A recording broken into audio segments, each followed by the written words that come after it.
On a cold morning in the winter of 1984, the manager of a popular fast food joint in eastern Pennsylvania slowly made his way up to the front door of the restaurant to unlock it.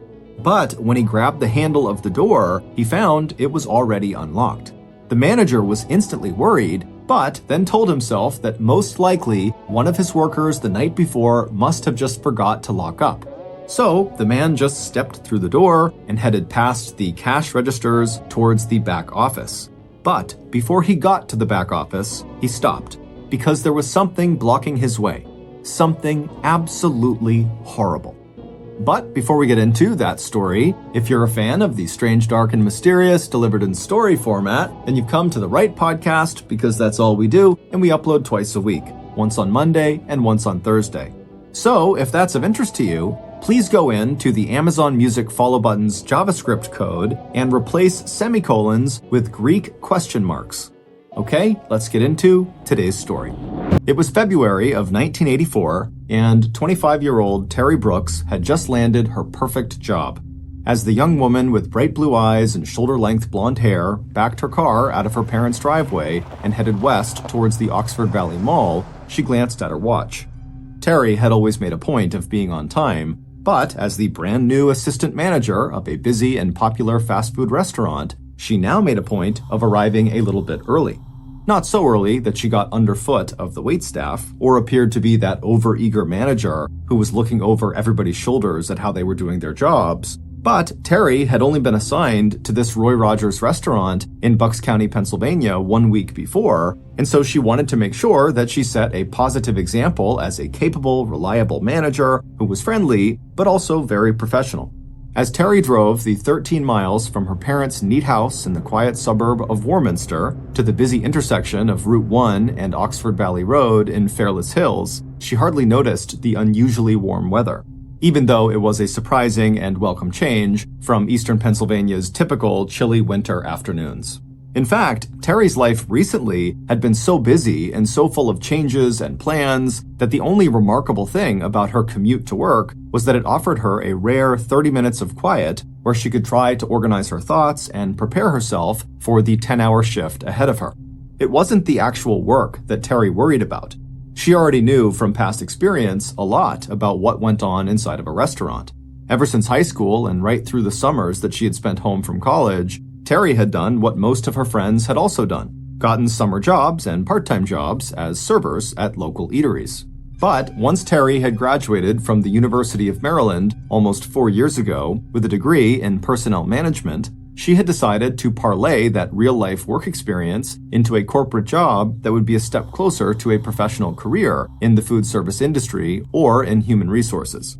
So, about 7 months earlier, back in July of 1983, Terry had left her longtime job as manager at a local Italian restaurant called Cucci's in her hometown of Warminster and taken a job with Roy Rogers, a chain of fast food restaurants that was owned by the Marriott Corporation, one of the country's giants in the hospitality industry. Even though the move meant that Terry would be taking an initial pay cut and that she would start with the Roy Rogers team not as a manager but as an assistant manager, Terry did not for a minute second-guess her decision to leave Cucci's. Because for Terry, taking charge of her life was something that came naturally. When her parents divorced back when Terry was in the 8th grade, the 4 Brooks children had gone to live with their father, George Brooks. Older than her 2 younger sisters and their youngest brother, Terry had immediately taken on more responsibility for her siblings. And even after her father had remarried, Terry was known to her family and friends for her dependability and her unwavering sense of purpose. As Terry's good friend, Cindy Bradney, who was a bartender at Cucci's restaurant, put it, Terry was one of the few people in their circle of friends in Warminster who had gone to college and who had come back home with a plan for going on to bigger and better things. But Terry's good looks and outstanding academic performance, along with her ambition and intelligence, was coupled with such genuine friendliness and kindness that she was more likely to inspire affection and trust than she was to inspire envy. And that was saying a lot, because in the early winter of 1984, it looked like Terry was living the kind of charmed life that everybody wants to have. After finishing college, Terry had made the difficult but very smart decision to end a serious relationship that had become strained and even physically abusive. and when Terry had fallen in love again, almost a year ago, it was with a 22-year-old local man who was a cook at Coochie's, where she used to work. Unlike Terry or her ex-boyfriend, Albert Scott Keefe, who went by his middle name, Scott, had not gone to college. But he was a hard worker, and he appreciated that combination of warmth and competence that made Terry really stand out from the crowd. Turning her attention away from the road just for a moment, Terry glanced down at the engagement ring on her left hand. She and Scott had known within weeks of meeting each other at Coochie's that their mutual attraction would lead to more than just a casual workplace romance. And sure enough, 3 months later, Scott had asked Terry to marry him, and with a radiant smile, Terry had said yes. Since then, the couple had been busy working and saving money for their upcoming wedding, which was planned for July 14th. With Scott living at his mom's house, just 3 miles from where Terry was living with her parents, the two of them had just decided the week before that they could afford to put money down on a 10-day honeymoon to Hawaii. The moment the two of them had walked into the travel agency in nearby Doylestown, Pennsylvania 3 days ago, it had been both exciting and nerve-wracking. For Terry, the sight of the brochures that described Hawaii's sandy beaches, rugged coastlines, waterfalls, rainforests, and volcanoes suddenly made both the honeymoon and the wedding seem not only very real, but also very close. As Terry passed by the shops and strip malls and slices of farmland and cornfields that stretched out along either side of Route 132 East, she suddenly felt overwhelmed. There was so much to do and plan over the next 5.5 weeks, starting with the shopping trip she and her stepmother would make tomorrow to see if they could find a wedding gown for Terry. For Scott, Terry's career change also meant a few adjustments. Mostly that Terry's new job with Roy Rogers meant that they would no longer see each other every day at Coochie's, where they both used to work. But Terry and her family had appreciated the effort Scott made to check in on her now that she was working the night shift at a restaurant much further away from her home in Warminster. Although the Fairless Hills Roy Rogers was not located in a high-crime area, the clientele and overall vibe of the restaurant were very different from that of Coochie's.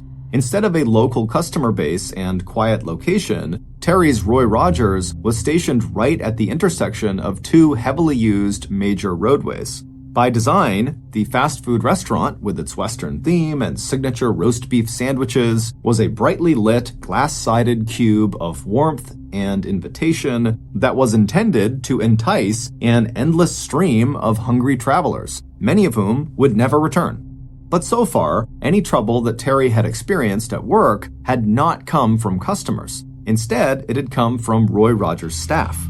2 months earlier, while training at a different Roy Rogers, Terry had had a very nasty confrontation with an employee who outright refused to follow a simple order she had given him. Instead, Steve Daly blew up at her, called her terrible names, and became physically aggressive. Management had immediately fired this guy, but for a while, he still came back to the restaurant as a customer and sat glowering at Terry and her staff from one of the tables. More recently, at the Roy Rogers in Fairless Hills, her Roy Rogers, as she liked to remind herself, there had been an issue with one of the cash registers coming up $40 short at the end of a shift. Terry had had her suspicions about an employee named Barb who worked at her location, but soon after Terry had confronted her staff, the missing money had turned up, returned to the safe in an unmarked envelope. So it was probably no wonder, Terry thought to herself as she approached the intersection of North Oxford Road and US Route 1, that Scott was concerned about her safety and often came to sit in the restaurant after closing to make sure she and any other late-night staff were not left there alone. Seeing the Roy Rogers sign in the distance, Terry reminded herself to call Scott later that evening and tell him that she'd be later than usual that night since she had to catch up on some important paperwork. As Terry turned on her car blinker and prepared to enter the Roy Rogers parking lot, she also made a mental note to let Scott know that she'd be fine. There was no need for him to come by and sit with her. It was Friday, February 3rd, and Terry knew Scott had an early shift the next morning, and there would be 2 teenagers staying there with her in the restaurant cleaning until about 1:30 a.m. So Scott didn't need to worry. Terry would not be alone. A minute later, and Terry had parked the car and turned off the engine. As she gathered her brown purse and slipped her car keys into the pocket of her light purple jacket, she glanced at herself in the rearview mirror. Straightening the collar of her Roy Rogers maroon dress shirt, Terry felt a thrill of accomplishment and hope. She'd only been working for the Marriott Corporation less than a year, but already Terry had learned so much about running a business and being a supervisor. And even the recent challenges had given her a chance to apply some of what she had learned in college about personnel management. And those conflicts had also been good practice on how to stand up for herself and be authoritative when it came to expressing expectations and consequences. A few minutes later, her blonde hair glowing under the light spilling out of the big glass windows of the wood-framed restaurant, Terry stepped up to the outer door leading into her Roy Rogers. At 6:45 a.m. the next morning, Saturday, February 4th, 1984, Scott was passing by Terry's parents' house on his way to work when he noticed that Terry's car was not parked in its usual spot in the Brooks' driveway. Puzzled, Scott slowed down. At 10 p.m. the night before, Terry had called him to say she'd be working late. Terry had been very busy, so their conversation was short, but Scott was sure he remembered every word correctly. "Honey, don't worry about me," Terry had told him. "I have some paperwork to finish tonight, but there are 2 other people that will be here with me." Coming to a sudden decision, Scott pulled his truck up to the curb. Despite the early hour, he decided to check in with Terry's parents just to make sure Terry had made it home okay the night before. Hopping out of his truck and heading for the front door of the house, Scott glanced at his watch. He was probably worrying for no reason, and he'd be back on the road in just a minute. And besides, even with the unplanned stop he was making, he'd still have enough time before his shift even started to enjoy a cigarette and a cup of coffee once he arrived at work. But a few minutes later, Scott was sitting down inside the Brooks kitchen, staring at Terry's parents with a stunned look on his face. Both Elizabeth and George Brooks had just checked Terry's bedroom and found that it was empty. The bed was made, and there was no sign anywhere in the house of their oldest daughter.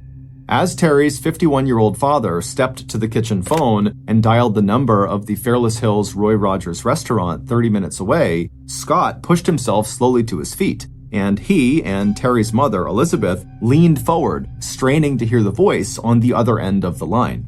The call was answered by a police officer. 1 hour earlier, at about 6 a.m., the manager of the Fairless Hills Roy Rogers had arrived, as he always did on Saturday mornings, to open up the restaurant and get things ready for the breakfast shift. It wasn't until Joseph Hampton reached the front door and found it unlocked that he had the first inkling that something might be wrong. There was a second inner door to the restaurant that stayed open during business hours, but locked automatically when staff closed it behind them and left for the night. But this outer door had to be locked using a key, and obviously someone had failed to do that. Suddenly alert, the manager stepped inside, unlocked the second door, and turned to look at the tables and booths in the dining area. Seeing that nothing appeared to be out of order, he relaxed slightly as he stepped behind the counter with its bank of cash registers into the small rectangular prep area in the entryway to the kitchen. That's when he stopped. In a faint glow of light shining out from the partially closed office door ahead of him, the manager could just make out the shape of a human body. Terry Brooks lay on her back on the red-tiled floor. Dressed in her short purple winter coat, her purse and keys and shoes were all scattered in the space around her. Standing there in the semi-darkness, it took Joseph a moment to recognize who she was, because Terry's head was completely wrapped in one of the big plastic bags that should have been lining the nearby trash can, and just below the bag, there was the wooden handle of a butcher knife sticking out of Terry's throat. Within minutes of receiving Joseph's frantic 911 call at 6:12 a.m., the first officers and emergency medical personnel from the Falls Township Police Department were rolling into the Roy Rogers parking lot, lights flashing and officers already preparing to close off the perimeter of the restaurant with yellow crime scene tape. When Terry's father called Roy Rogers' restaurant that morning at about 7 a.m., his wife Elizabeth would later remember every word of the short exchange. "This is George Brooks, Terry Brooks' father. Terry didn't come home last night. Is she okay?"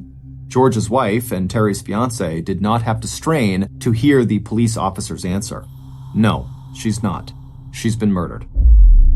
It did not take the lead detectives on the case very long to form a theory of what had happened inside the Fairless Hills Roy Rogers restaurant in the early hours of Saturday, February 4th. Because not only was Terry Brooks dead with no sign that she had been sexually assaulted, but also the store safe had been left wide open and more than $2,700 was missing. To detectives George Mitchell and Tim Stefan, that and everything else about the scene and the likely time of the murder pointed to a robbery homicide. According to early interviews with restaurant staff, Terry had sent 2 teenagers who had given the restaurant its final cleaning home at about 1:30 a.m. And even though restaurant protocol required a minimum of 2 staff in the restaurant at closing, Terry had decided to stay a little longer by herself to finish her paperwork. Then, dressed to leave work in her coat with her purse and keys in hand, police theorized that Terry's attacker may have waited for her outside and gained entry to the safe and money by pushing Terry back inside the restaurant as she was leaving. If Terry had fought back, the robber may have panicked and killed her.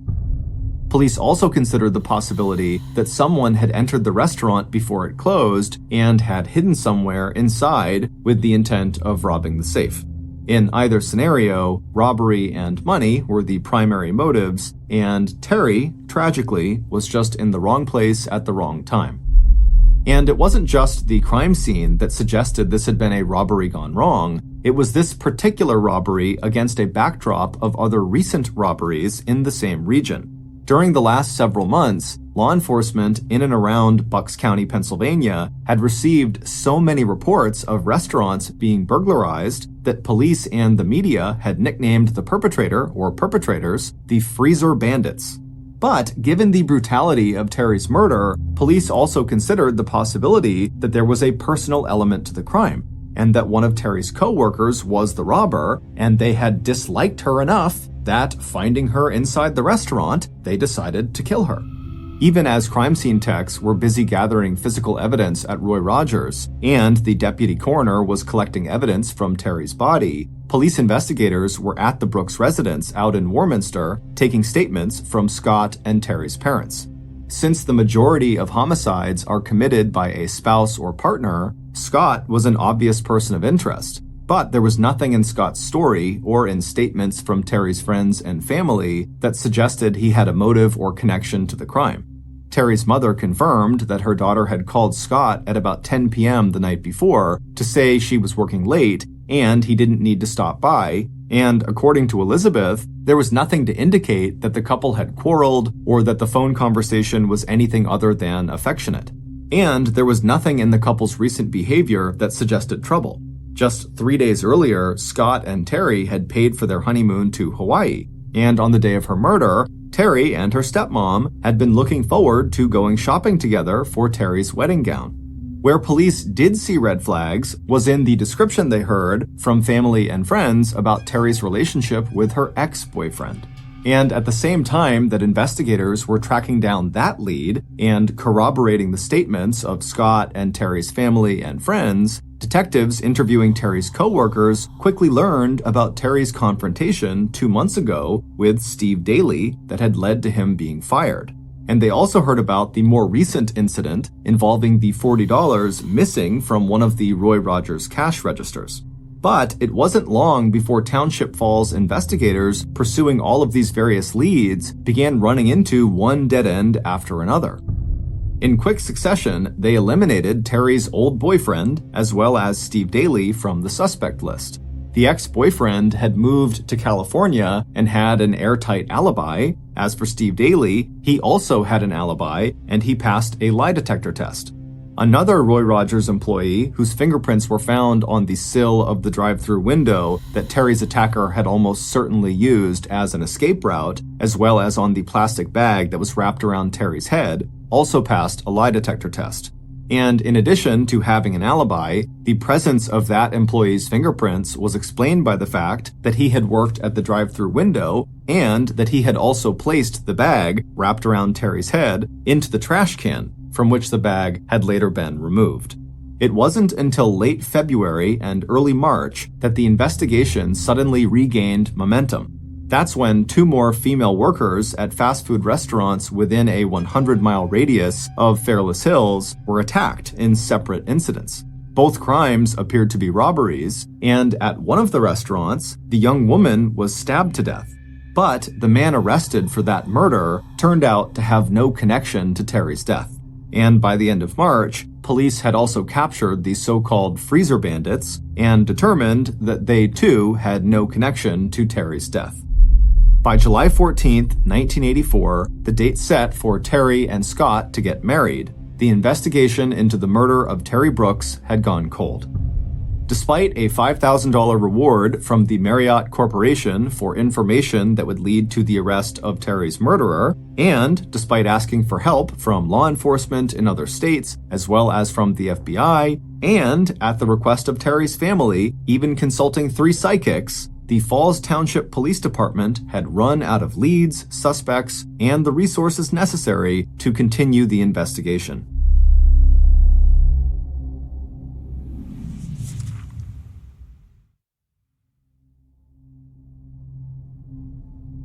Over the next 10 years, Terry's family suffered. George Brooks's hair turned white, his cheeks lost their fullness, and his smile, so like his daughter Terry's, rarely appeared on his face.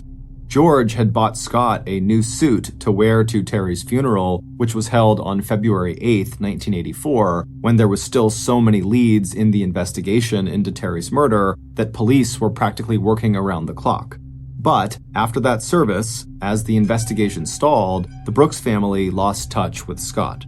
And a decade later, Scott would eventually marry and go on to have a child. With Terry's 3 siblings to take care of, George and Elizabeth Brooks also did their best to move forward.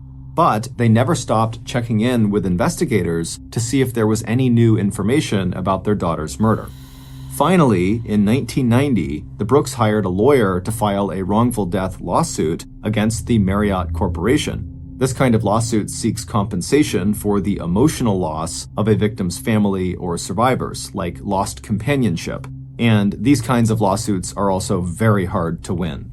But for the Brooks, the purpose of this lawsuit was not to get money. It was to get investigators for both sides to do their own digging into Terry's murder to see if the wrongful death claim had any legal merit. In 1990, investigators for the Brooks attorney handed their report over to local law enforcement, and at some point, that report was added to the stack of documents marked Terry Brooks that sat gathering dust in the Township Falls Police Storage Unit. But on May 22, 1998, 14 years after Terry's body had been discovered on the floor in the Fairless Hills Roy Rogers restaurant, the investigation into her murder was back in the media spotlight. The day before, on the 3rd Thursday of the month, 82 well-dressed men and women could all be seen climbing the stone steps of a large Victorian brownstone located in the heart of downtown Philadelphia, Pennsylvania. Each person entering the Old City Tavern wore a distinctive red, white, and blue rosette pinned to their chest, and each one was a member of a very select group of crime investigators who were well known in law enforcement circles, but unknown to the general public. This was a regular meeting of the V-Duck Society, a unique crime-fighting organization co-founded 8 years earlier by 3 nationally recognized forensic investigators. Named after Eugene Vidocq, a French detective who is considered the father of modern crime investigation, its members select and review cold cases brought to them by law enforcement agencies, offering fresh perspectives that might help kickstart a stalled investigation. On the agenda for that cool and cloudy Thursday afternoon was a 1-hour slideshow by Falls Township Police Sergeant Wynn Cloud that would present all the evidence police had gathered during their failed 1984 investigation into the death of 25-year-old Terry Brooks. Sergeant Cloud had recently been promoted by the township's new police chief to head up the department's detective division. At the same time, Chief Arnie Connelline had also ordered Sergeant Cloud to start reviewing cold cases, and the first case on that list was Terry Brooks. So, after the Vidocq Society members, one for every 82 years of Eugene Vidocq's life, had finished their formal lunch and were waiting for dessert, A very nervous Detective Cloud stepped up to the podium at the front of the grand dining room, a slide projector on the table next to him, and a large silver projection screen behind him. And over the next 60 minutes, Viaduct Society investigators saw images of the 90 pieces of physical evidence and pictures that had been collected from the Fairless Hills Roy Rogers where Terry had been killed. The slides included fingerprints, Terry's bloodied purple jacket, the butcher knife sticking out of her throat, the contents of her purse scattered across the floor around her, the defensive wounds on Terry's hands and arms, the drive-through window where the murderer had fled the scene of the crime, and a picture of the blood and tissue, assumed to be that of her attacker, that had been scraped from underneath Terry's fingernails. Back in 1984, when Terry was killed, an examination of that blood and tissue would not have revealed the identity of the killer. But since then, a lot had changed in forensic science. And now, in 1998, if police could find a suspect whose DNA profile matched a DNA analysis of those samples, police would have the breakthrough on this case that they needed. But first, they needed to find that suspect. When the presentation was over, members of the Viaduct Society had harsh words for the original team that investigated Terry's murder. It wasn't that the detectives back in 1984 weren't working night and day to solve a case that had produced enough statements to fill 3 large cardboard boxes. The problem, according to forensic psychologist Richard Walter, was that investigators had misinterpreted the crime scene.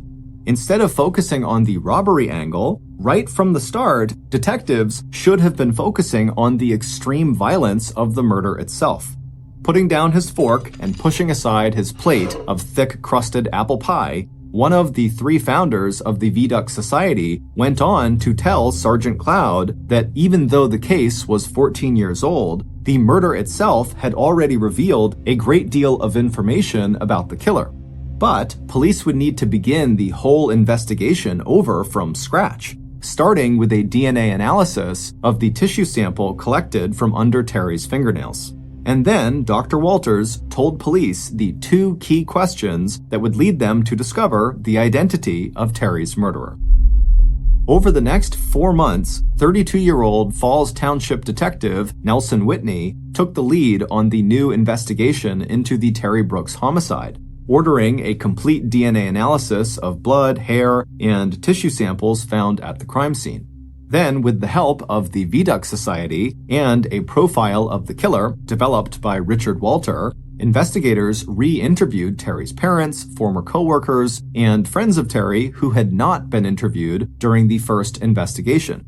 Investigators also combed through the funeral register that listed the names of people who had attended Terry's memorial service back on February 8, 1984, trying to track down the phone numbers and addresses of possible witnesses or suspects. And then, buried in the old files, Detective Whitney discovered the report that had been done 8 years earlier by the investigators who had been hired to look into the wrongful death lawsuit Terry's parents had filed back in 1990. That report, along with an interview with Terry's friend, Sidney Bradney, the bartender at Coochie's restaurant where Terry and she had worked before Terry took the job at Roy Rogers, eventually led investigators to the suspect they'd been looking for. The challenge now was how to link this person to the crime and get a written confession. 1 month later, early one morning in October of 1998, Detective Nelson sat in an unmarked police car staking out a modest home that had become as familiar to him as his own house. It was trash day, and Detective Whitney had already seen the residents of this particular house put their bag of trash out at the curb. The detective also knew that the moment they dropped it there by the street, whatever was inside that bag was no longer considered their own private property. Instead, anyone who wanted to rummage around in that trash or take something out of the trash and keep it was legally free to do so. The investigator tensed when he heard the rumble of the garbage collection truck coming down the road behind him. Watching the truck in his rearview mirror, the young detective put his hand on the inside handle of the driver's side car door. And as soon as the garbage truck slowed to a stop and one of the workers hopped down and picked up that bag of trash in front of the house that Detective Whitney had been watching, the detective was out of his car and across the street. By prior arrangement with the garbage collection company, the detective took the bag directly from the gloved hand of the sanitation worker, carried it back to his car, tossed it into the trunk, jumped inside the car, and drove off to the Falls Township Police Station. With any luck, that bag of trash would contain a DNA sample from their suspect that would line up with the DNA of the tissue collected 14 years earlier from Terry's dead body. And sure enough, a smear of saliva scraped off the butt of one of the discarded cigarettes inside that trash bag would turn out to be a solid match. And on the evening of February 4th, 1998, on the 14th anniversary of Terry's murder, police knocked on the door of the house where the suspect lived. Based on the new information police had learned from Terry's friend, Cindy, coupled with the information the police would learn directly from the suspect over the course of the next 6 hours, here is a reconstruction of what happened to Terry Brooks in the early morning hours of that Saturday 14 years ago, in the minutes just before she left work at her Roy Rogers restaurant in Fairless Hills. As Terry drove to work on the evening of Friday, February 3rd, 1984, she thought about her conversation the week before with her good friend Cindy. At the time they had talked, Terry had been so distressed that she practically broke down in tears. But now, a few days later, while Terry still felt upset, she also felt like she knew what she had to do to make things right. It wouldn't be easy, but as Terry was learning very quickly, she just needed to accept that other people were not always going to agree with or welcome every decision she made. By the time Terry had pulled into the parking lot of the Fairless Hills Roy Rogers, she told herself it was time to stop worrying and turn her attention instead to the work shift ahead of her. A few minutes later, and Terry was stepping out of the foggy darkness into the brightly lit and cheerful interior of the restaurant. And after that, Terry didn't have time to worry even if she wanted to, because the next 8 hours flew by. First in a rush of food orders and the clatter of plates and silverware, and then, after the restaurant closed to the public, in the bustle of staff cleaning up and getting ready to leave for the night. By the time Terry had locked the glass doors behind the two-person cleaning crew that left at 1:30 a.m., she had almost finished with her paperwork. And a half hour after that, and Terry was more than ready to go home. It had been a long day and night, and she was looking forward to sleeping late that morning. Pulling on her short winter jacket and reaching for her brown purse, Terry glanced around the office to make sure everything was in its place for the next day. But just when Terry was about to turn out the office light and leave, she stopped, sure that she had just heard a knock on the front door of the restaurant. Slipping her purse over her shoulder and gripping her set of keys in her free hand, Terry stepped through the kitchen prep area so she could peek out into the parking lot. Recognizing the person standing outside, Terry relaxed, but only slightly. Letting out a deep breath, she walked forward to open the doors for her unexpected visitor. Half an hour earlier, when the two-person cleaning crew had left Roy Rogers, Terry's killer had already been watching the restaurant from the parking lot next door for 30 minutes. Even without the car engine and heater running, the night was so unseasonably warm that inside of the car was still comfortable. Not that the killer would have noticed anyway. There were more important things to think about, like how Terry deserved everything that she had coming to her. Seeing her lock the door behind the two teenagers and disappear back into the dimly lit kitchen area, the killer reached over to the pack of Newports lying on the passenger seat. There was just enough time for one more cigarette. At 2 a.m., the killer had left their vehicle and was knocking on the front door of Roy Rogers. A few minutes later, the killer had followed Terry towards the back of the restaurant until they were both standing on the red-tiled floor just outside of the kitchen. Only now, the two of them weren't just talking, they were arguing. And this time, Terry was not backing down. And in response to what Terry had to say, Terry's killer suddenly stepped forward and hit Terry in the face. The blow was so hard, it literally lifted Terry out of her moccasin-style shoes and sent her flying. She landed flat on her back, her keys and the contents of her purse skittering off in every direction. And that was just the beginning. Once Terry was on the floor, her attacker straddled her body and began choking her and pounding her head against the floor. Then the killer reached up to grab a 7-inch long butcher knife from one of the tables above them. The autopsy report later showed that Terry would suffer not one, but several fatal injuries. In addition to brain hemorrhage, a broken bone in her throat, and a crushed voice box, Terry would be stabbed 20 times in the face, neck, and torso, as well as beaten with a length of lead pipe. But even as she was dying, Terry fought back.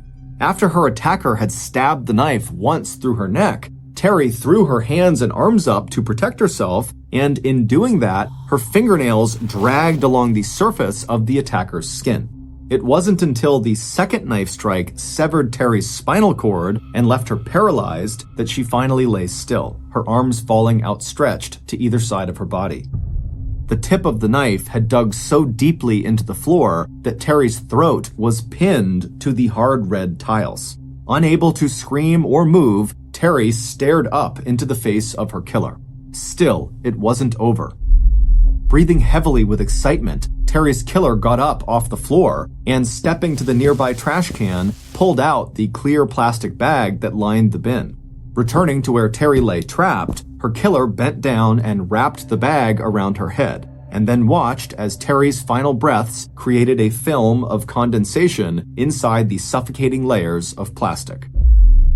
A minute later, the killer had turned away, cracked open the door of the safe, and gathered up all the bills inside. Then, with a last look around, the killer pushed open the drive-through window, climbed over the sill, and dropped down onto the pavement below before running at a crouch back to the adjacent parking lot. There was the sound of a car engine starting, and then the killer was turning out onto Route 1 to head home. 14 years later, these two questions that forensic psychologist Richard Walter asked at the May 21st meeting of the VDUC Society would in fact lead police straight to Terry's killer. The first question was, who would Terry trust and know well enough to let into the restaurant at 2 a.m. the morning she died? And the second question was, who had such intense feelings for Terry that their attack would have been brutal enough to kill her several times over? There was only one answer: Terry's devoted fiancé, Albert Scott Keefe. It would turn out that when police reopened the investigation into Terry's death, Terry's friend, Cindy Bradney, would tell investigators that just the week before Terry was killed, Terry had confided that she was thinking of calling off her July 14th wedding. 8 months into her engagement, Terry had begun to have serious second thoughts about spending her life with Scott. It turned out he had a bad temper, and he was jealous and very possessive of Terry. Terry had begun to feel that the real reason he came to sit with her at Roy Rogers while she closed the restaurant had less to do with concern over her safety and more to do with ungrounded suspicions that she might be seeing other people. Scott also had money problems, and so he was angry when Terry left Coochie's restaurant, where they both worked, for a lower-paying job at Roy Rogers. When Terry had walked into the Doylestown travel agency with Scott 3 days before she was killed and paid for the couple's honeymoon, Terry may have realized that the time had come to end her engagement or delay the wedding before it was too late. And according to Dr. Walter and other VDUC Society members who would later review the investigation into Terry's murder, the safe at Roy Rogers may have been robbed, but the real motive for Terry's death had never been money. Instead, this had been a complex and personal murder committed by someone driven by both anger and retaliation. Someone who would rather kill Terry many times over than allow her to walk away from their relationship. Everything else about the crime, the robbery, jumping out of the drive-through window, Scott appearing later that morning at the Brooks' house full of concern over not seeing Terry's car in the driveway, all of that had been pure misdirection. But now, 14 years later, on February 4th, 1998, armed with the DNA from one of Scott's discarded Newport cigarette butts that was tied to the hair and tissue found at the crime scene, investigators finally had the physical evidence they needed to bring Scott into the police station for questioning. By then, Scott and his wife were divorced, and Scott's life seemed to have come full circle. He was once again living with his mother in Warminster and working at an Italian pizzeria the next town over. Confronted with the new DNA evidence, new witness statements that described serious tensions in Scott's relationship with Terry, and the fact that he had failed a lie detector test, in the early hours of February 5th, 1998, Scott confessed to the murder of Terry Brooks. In a final twist to a case that had now captured national attention, police also revealed that the report filed by investigators looking into the wrongful death lawsuit the Brooks had filed back in 1990 had also listed Scott Keefe as the most likely person to have murdered Terry. The report also included the witness statement that placed Scott in the parking lot adjacent to Roy Rogers about an hour before Terry was killed. Almost 2 years later, on Monday, June 5, 2000, 37-year-old Scott Keefe was convicted of first-degree murder and sentenced to life in prison without parole. Terry's father, George Brooks, died before Scott's trial, succumbing to a long illness just 15 months after he was informed that Scott had been arrested for killing his daughter. In February of 2000, 4 months before Scott's trial, Terry's family won its wrongful death lawsuit against Marriott Corporation. The $675,000 settlement was divided between attorneys and Terry's estate. In January of 2015, a 27-year-old Texas man named George Pickering III suffered a massive stroke. He was immediately admitted to a hospital where he was put on life support, and then doctors delivered some bad news to his family. It would turn out George was brain dead, and they advised the family that realistically they should consider pulling George off of life support because it wasn't going to do him any good. George's family was totally devastated by this news. In fact, George's father was so upset he just left the hospital altogether.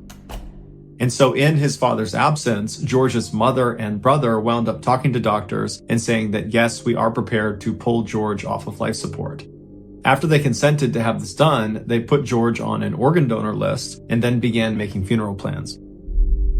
When George's father came back to the hospital later that day and found out his family had consented to have George pulled from life support, he was furious. He did not believe his son was just totally brain dead and there was no hope. He felt like they should at least try to give him a little bit more time to potentially give them a signal that he was okay. But George's mother and brother told George's father that they had spoken to the doctors and there was just no hope. There was no reason to delay this process. It was time. But George's father was totally not having it. He stormed out of the room and he found the doctors and he demanded they keep his son on life support just a little bit longer. But the doctors told him there really is no reason to do that. And in fact, all you're doing is jeopardizing the people that need his organs, that are waiting for this organ transplant. And so really what we need to do is actually expedite taking him off of life support because that's the best thing to do right now. George's father was so upset, totally distraught. He ran back to his son's room. He laid over his son and he just held his hands and stared at him and just prayed that his son would give him some sign that he was actually not brain dead, but his son didn't. And before long, the doctors began filtering into the room to begin the procedure of removing his son from life support. And when they came in the room, George's father kind of snapped. He ran out of the room, he ran out of the hospital, he went out to his car and he got his gun and then ran back into the hospital, back into his son's room and aimed the gun at the doctors and ordered them to stop what they were doing and leave the room immediately.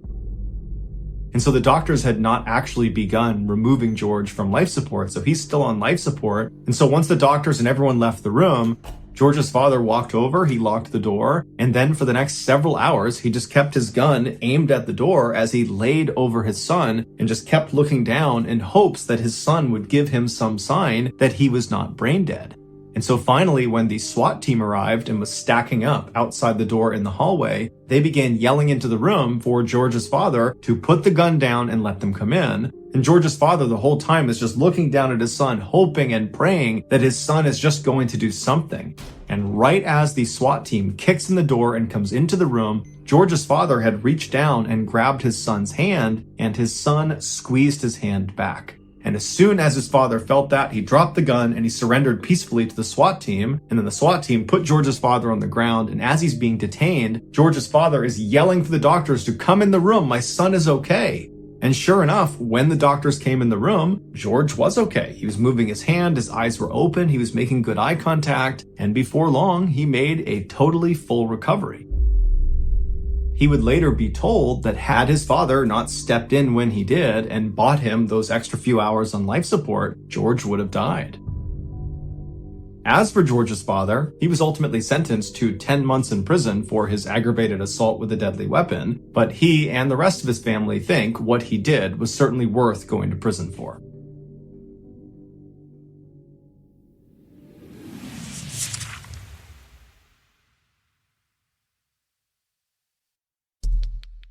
Our next story is called Transplant.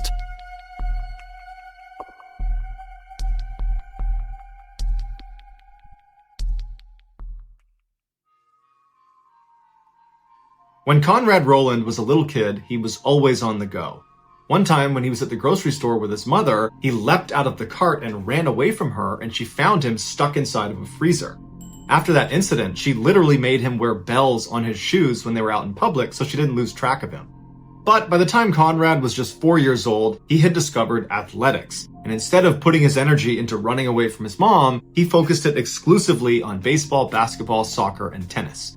And by the time he was 11 years old, he was an exceptional all-around athlete. And at the time, his school announced they were going to have the special guest speaker at an assembly, and it turned out to be the Hall of Fame baseball player Rod Carew. And Conrad was just blown away. He just could not believe he was in the presence of an actual professional athlete, let alone a guy that had achieved the success Rod Carew had. And so after this assembly, when he got home, it was all Conrad could talk about, was just how incredible Mr. Carew was and how he, Conrad, was gonna be a professional athlete just like Mr. Carew. For many kids, this would just be a phase. They'd be really invested in sports, and then their interest would go somewhere else, and they'd kind of forget about it, and it would not be their life calling anymore. But for Conrad, the impression Rod Carew left on him was so profound that he never wavered. He really did dedicate himself to becoming a professional athlete, and he would be successful, albeit in a different sport. He became a professional football player in the NFL. And in 2012, Conrad started nearly every game for the New York Jets at tight end. It was like his professional career was going off without a hitch. But in 2013, he injured his knee, which sidelined him for about 2 years. And even though he diligently rehabbed and got back to full strength, the teams were not really ready to take a flyer on him because they were worried his knee would just give out again. He continued to train extremely hard in hopes of landing another contract, but his playing career was starting to look bleak. During the 2016 offseason, Conrad was back home in California visiting his family. One night, as his mother, Mary, was making dinner, Conrad was sitting at the table filling out his driver's license renewal form. And when he got to the section where it asked him if he wanted to be an organ donor, he stopped and he asked his mother, are you an organ donor? And she would say, yeah, I am. And so Conrad said, okay, then I will be too. And he checked the box. And Mary remembers thinking, gosh, I really hope it never comes to that.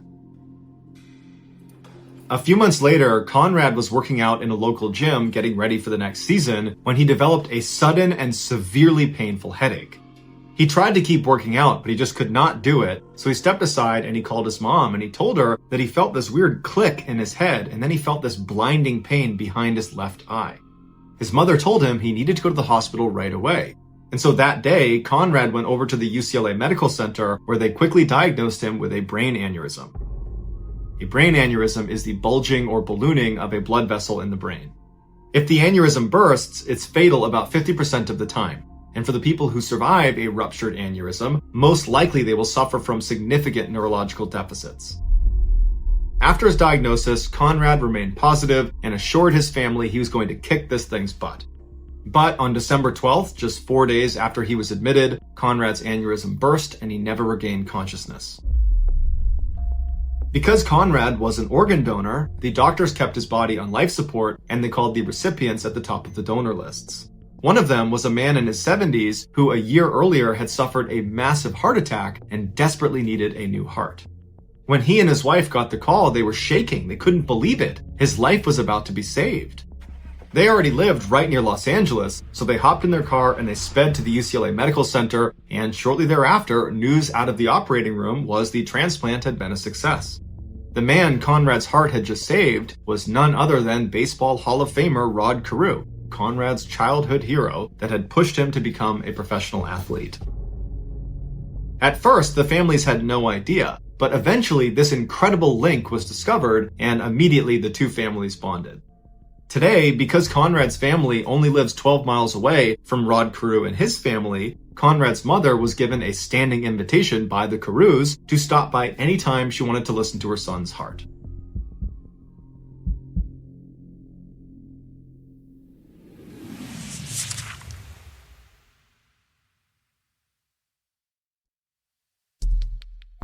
The next and final story of today's episode is called The Maneuver.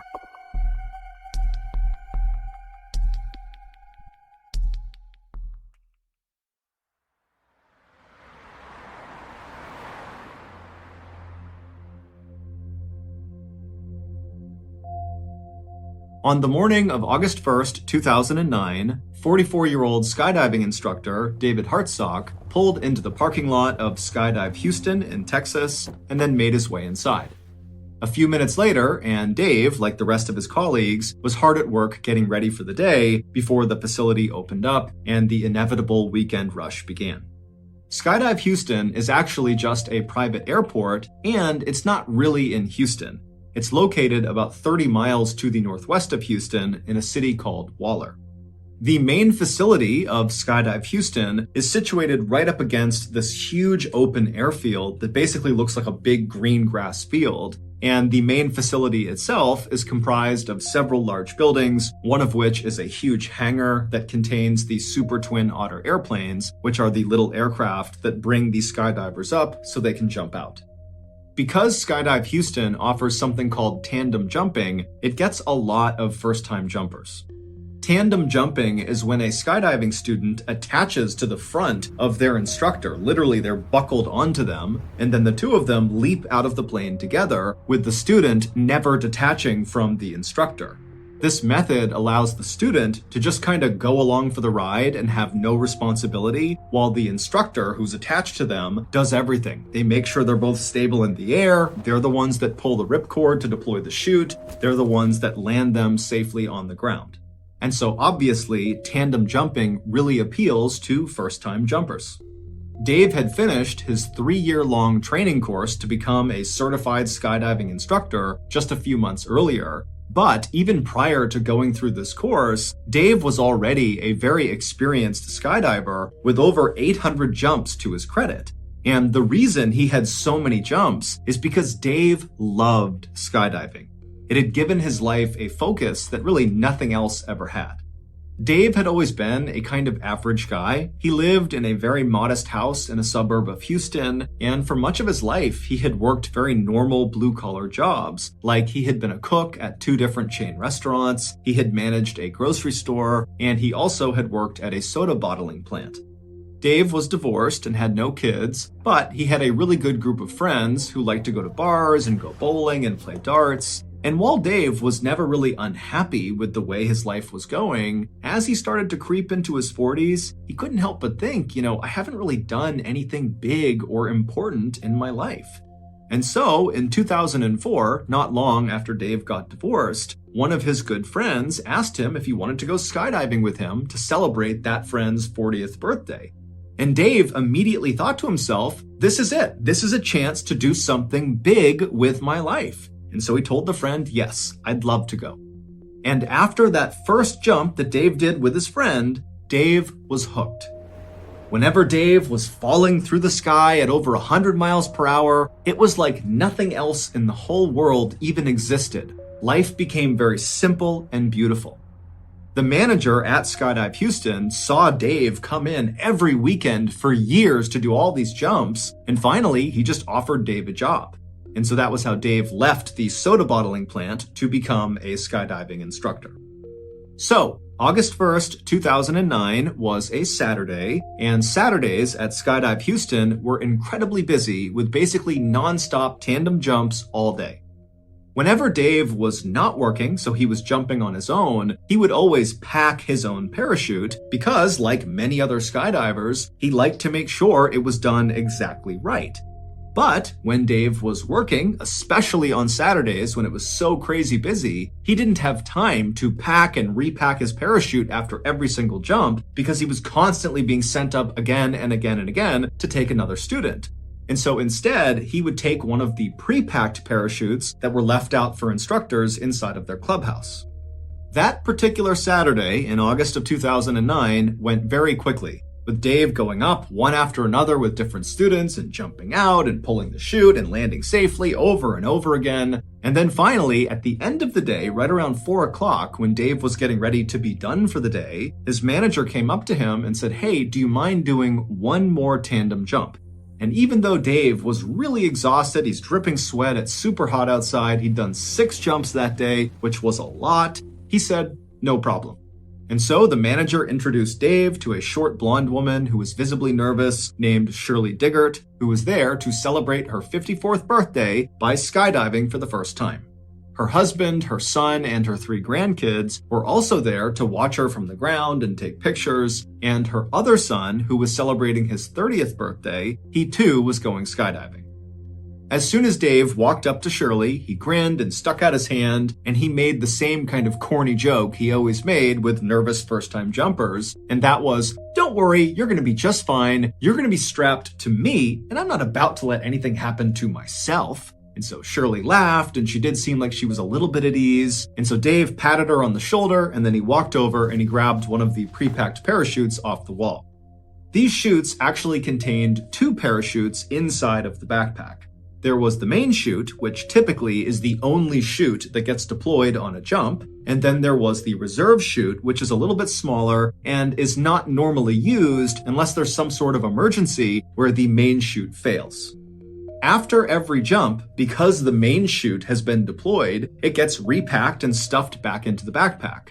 But the reserve chute, because it almost never gets deployed, just stays packed. And so Skydive Houston, like basically every other skydiving facility, has certified technicians come in periodically to test the reserve chutes inside of the bag to make sure they're still packed exactly right.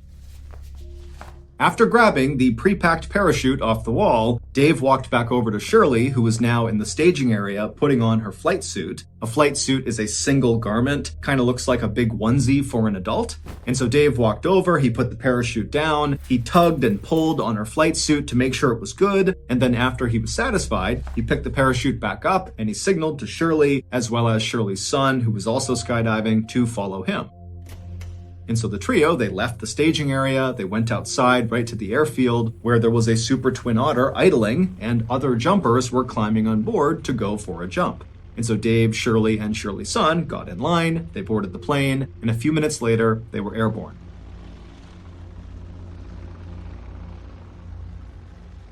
As the plane slowly climbed up to 13,500 feet, which is the jumping altitude, Shirley was sitting directly in front of Dave. They were on a bench seat on the back right of this little airplane, and Dave made a point of talking to Shirley and asking her where she was from and what she did to kind of ease her nerves. Shirley would tell Dave that this was not the kind of thing that she typically did. In fact, she told Dave that her other son, who was jumping with them, when he first decided he wanted to try skydiving a year earlier, she had desperately tried to talk him out of it, saying it was too dangerous. But recently, Shirley and her husband had decided that they needed to be more adventurous. They lived in a quiet town in rural Texas where Shirley was a mail carrier and her husband worked in a mine, and their lives were just kind of simple and very routine-oriented and kind of boring. So when Shirley's son, who was skydiving with them that day, had asked Shirley to go skydiving on her 54th birthday, she saw it as an opportunity to break the mold and do something adventurous, and so she said yes. And so Dave told Shirley about how he had discovered skydiving much the same way she had, and they really bonded over that. About 20 minutes after takeoff, all the tandem jumpers on the plane were now attached to their instructors, so Shirley was now buckled onto Dave. And then when they reached 13,500 feet, the jumping altitude, one of the instructors slid open the side door. It was time to jump. And the first one who was jumping was Shirley's son. And so from all the way back in the plane, Shirley called out to her son, "Have a good jump, I'll see you on the ground," as her son kind of waddled to the edge of the door with his instructor, and the two of them jumped out and disappeared into the air below. Next up was Shirley. So Dave told Shirley very calmly to stand up, and so they did. They stood up right next to their bench, and then before they waddled towards the exit, Dave, for what felt like the millionth time, checked to make sure he really was securely fastened onto Shirley, and then Dave tapped his ripcord right behind him, kind of like muscle memory, reminding himself where to go. He tapped his knife on his shoulder. He kind of just felt his equipment, and then feeling ready, he said, "Okay, Shirley, let's go." And then the two of them kind of waddled their way towards the front of the plane where that door was slid wide open, and then they turned, so Shirley's feet were right on the edge, basically looking out into the sky right outside. And so it's really loud, it's very windy, and Dave is right in Shirley's ear saying, "Okay, I'm gonna count to 3 and we're gonna jump." And then Dave reached forward, he pulled Shirley's head back so she was looking up because he didn't want her to look down when they leapt out, because for some people that will cause them to panic when they see the ground. And so with Shirley's head back, Dave very calmly said 1, 2, 3, and then very gracefully, the two of them jumped out.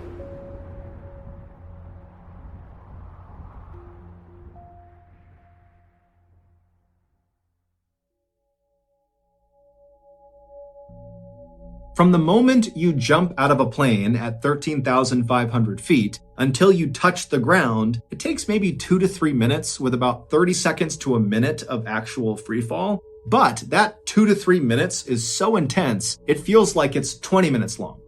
And this was what Dave loved so much about skydiving, that intense presence you feel, that you're really in the moment. There's nothing else you can think about. It's just you careening through the sky towards the earth. It's incredible. Dave had actually had a number of close calls in his life. Like a few years earlier, he had been riding his motorcycle when somebody hit him in their car and he fractured his skull.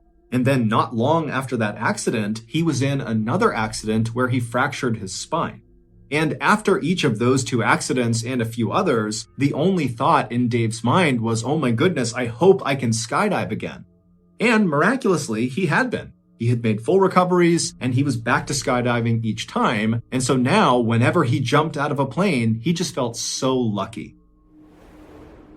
The plan for that evening's jump was for Dave to rotate them 360 degrees 3 separate times so Shirley could get a full look down across Houston and all over Texas and just kind of see the world around her from so high up in the air. And then, whenever Dave noticed that they were at 5,000 feet using his wrist altimeter, which is basically like a watch that tells you how far you are from the ground, Dave would pull the ripcord, the main chute would deploy, and they would float gently down to the ground. And at first, that is how this jump went.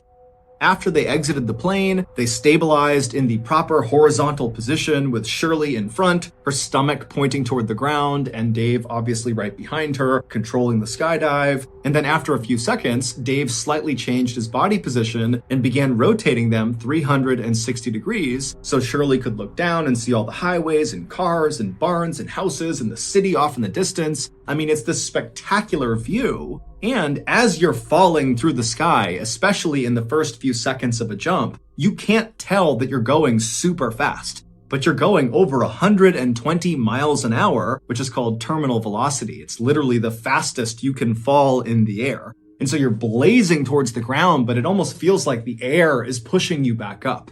And so Shirley's having this incredible first-time experience, just really taking it all in. And Dave, even though he had done this hundreds of times, was having a wonderful time as well. But Dave really was just focused on his altimeter, because when they hit 5,000 feet, he needed to pull the parachute. And so they're cruising along, Dave's checking his altimeter over and over again, and then finally he sees 5,000 feet, he quickly looks around him to scan for any other jumpers, he's clear, and so he reached back and he pulled his ripcord handle for his main chute. Now, normally, when you deploy your main parachute, depending on what kind of parachute you're using, there's actually kind of a slow unfurling. It's not like suddenly the chute is deployed and then you just stop. That would not work. You'd get destroyed every time you skydive. So the way it's packed is it kind of unfurls slowly, and it's like a gradual slowing down. But after Dave has pulled the ripcord handle, there was an immediate yank of the parachute backpack up and away from him, and then from somewhere above him, he heard a loud popping sound. Now, Dave had jumped enough times to know that this was not normal. There was a problem, and he would be right.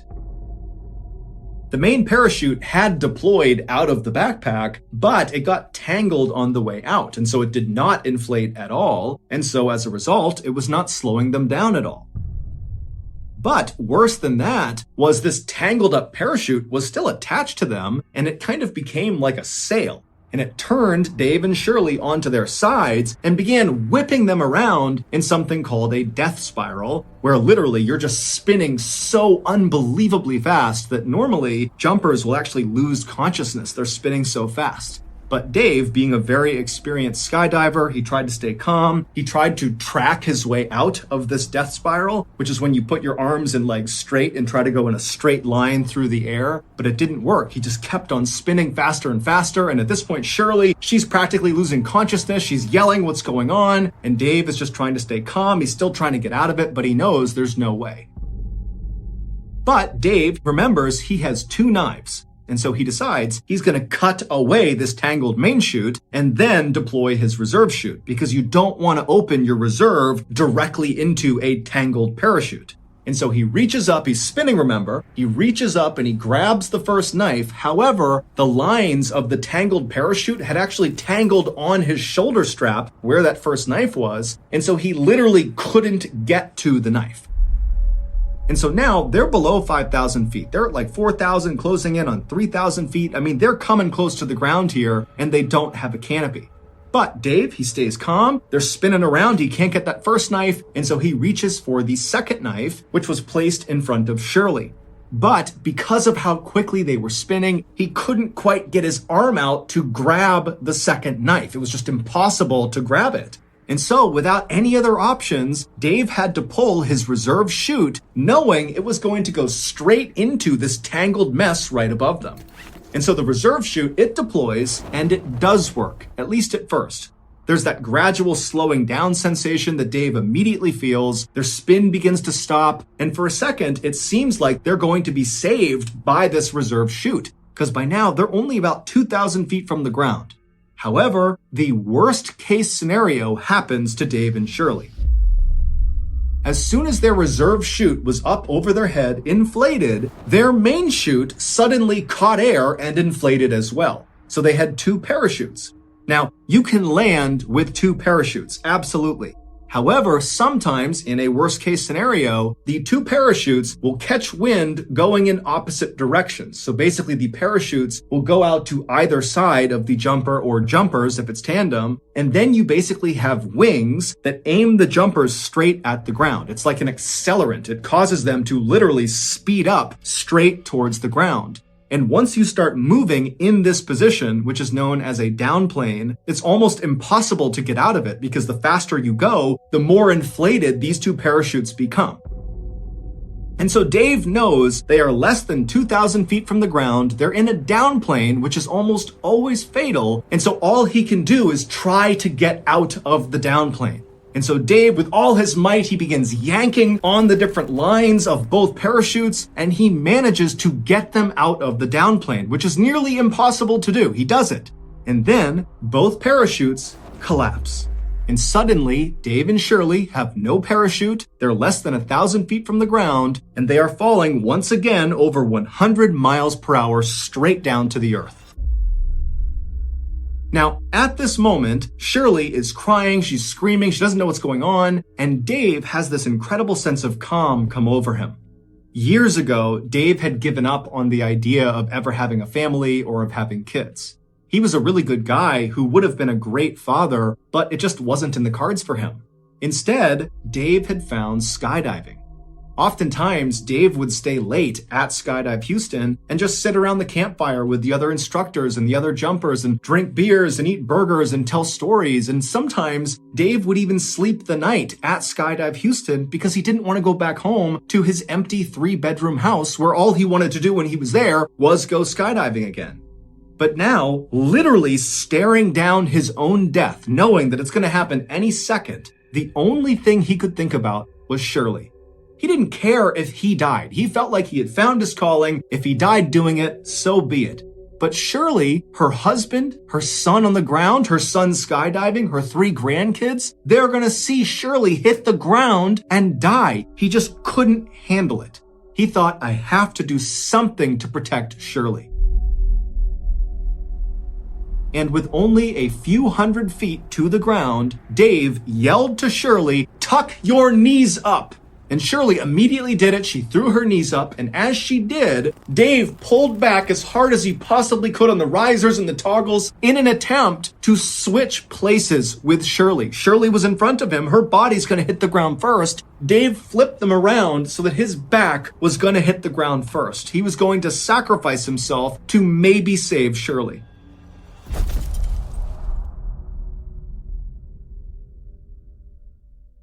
When they hit the ground, people a quarter mile away heard their impact. And when they hit the ground, all of Shirley's family saw it. Everybody saw it. They went running over to the crash site. And when they got there, there was this tangle of bodies and this parachute. And as they're staring at it, they watched one of the bodies move. It was Shirley. She was alive.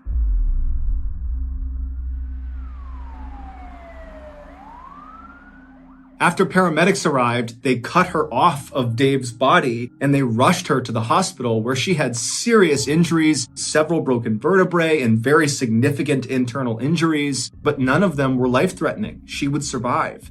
However, 3 days after arriving in the hospital, Shirley got devastating news.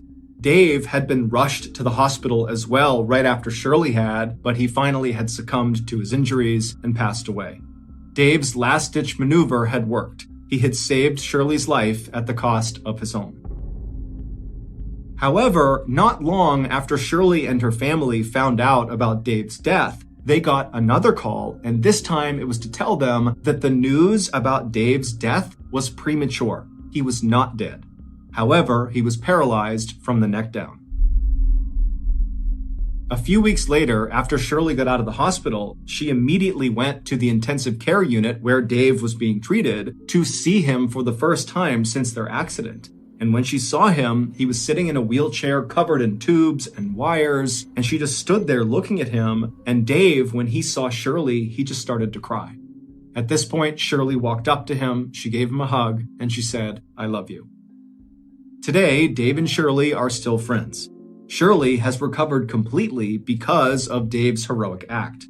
Dave, on the other hand, remains paralyzed and only has a little bit of feeling in his right arm. He now lives in Texas with his mother, who looks after him full-time, and they desperately need our support. My family has already made a donation to his GoFundMe page, and I hope some of you will do the same thing.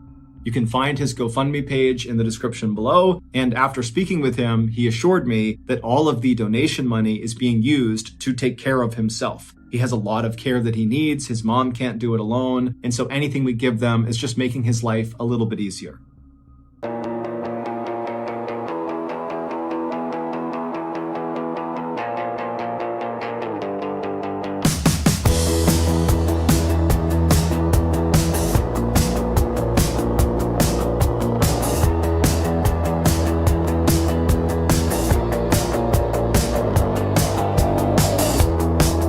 Static glow beneath my veins, an ocean folded into glass.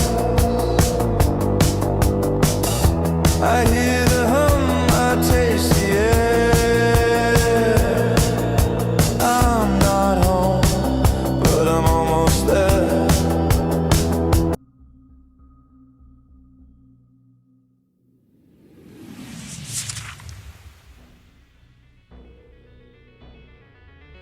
Thank you for listening to the MrBallen's podcast. If you enjoyed today's stories and you're looking for more strange, dark, and mysterious content, be sure to check out all of our studio's podcasts. They are this one, of course, MrBallen's Podcast, and we also have MrBallen's Medical Mysteries, we have Bedtime Stories, and also Run Fool. To find those other podcasts, all you have to do is search for Ballen Studios wherever you listen to your podcasts. To watch